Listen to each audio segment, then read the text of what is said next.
অবিশ্বাস্য হলেও সত্যি, ভাড়া মাত্র 1 টাকা, কারণ বাসটাই চলছে গোবর গ্যাসে। আপাতত উল্টোডাঙ্গা থেকে গড়িয়া পর্যন্ত পরিষেবা। খুব শিগগিরই কলকাতার আরো 5টি রুটে চলবে বায়োবাস। সাধারণের জন্য অসাধারণ খবর, কলকাতায় চলছে 1 টাকা ভাড়ার বাস। এই বাস গোবর গ্যাসেই চলছে।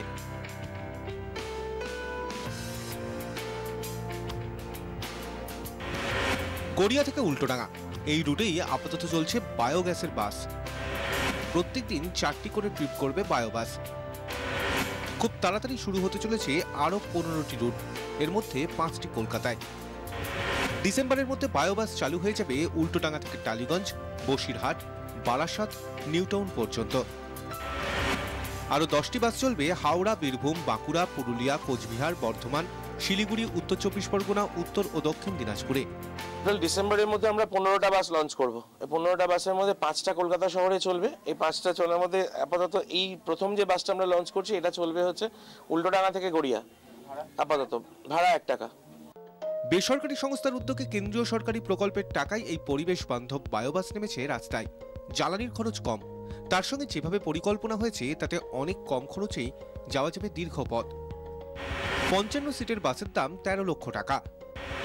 7 কিলোমিটার যেতে লাগে 1 কেজি গ্যাস। আয় হবে বাসের গায়ে লাগানো বিজ্ঞাপন থেকে। একেবারে নিখরচায় না করে বাস যাত্রীদের থেকে নেওয়া হবে 1 টাকা ভাড়া। এছাড়াও বাইরে অ্যাডভার্টাইজিং এর জায়গা আছে পুরোটাতে। এখন আপাতত আমরা অ্যাড করছি, এরপরে যদি কোনো প্রাইভেট সংস্থা অ্যাড করে আমরা প্রত্যেকের কাছে অ্যাপ্রোচ করবো। সেন্ট্রাল গভর্নমেন্টকে অলরেডি আমরা অ্যাপ্রোচ করেছি যে যাতে মানে তারা অ্যাড করেন, এবং তারা অনেকাংশে আমাদের ইয়েস করেছেন যে তারা অ্যাড করবেন ভবিষ্যতে। তো সেক্ষেত্রে অ্যাডের পয়সাতেই বাসটা চলবে। সেক্ষেত্রে তার জন্য আর খুব একটা মানে একদম বিনা পয়সায় না করে 1 টাকা জাস্ট একটা ইয়ের জন্য রাখা হয়েছে, আর কিছু না। অনেকেই হয়তো ভাবছেন বায়োগ্যাসের বাসের গতি অনেকটাই কমবে, তা কিন্তু একেবারেই নয়।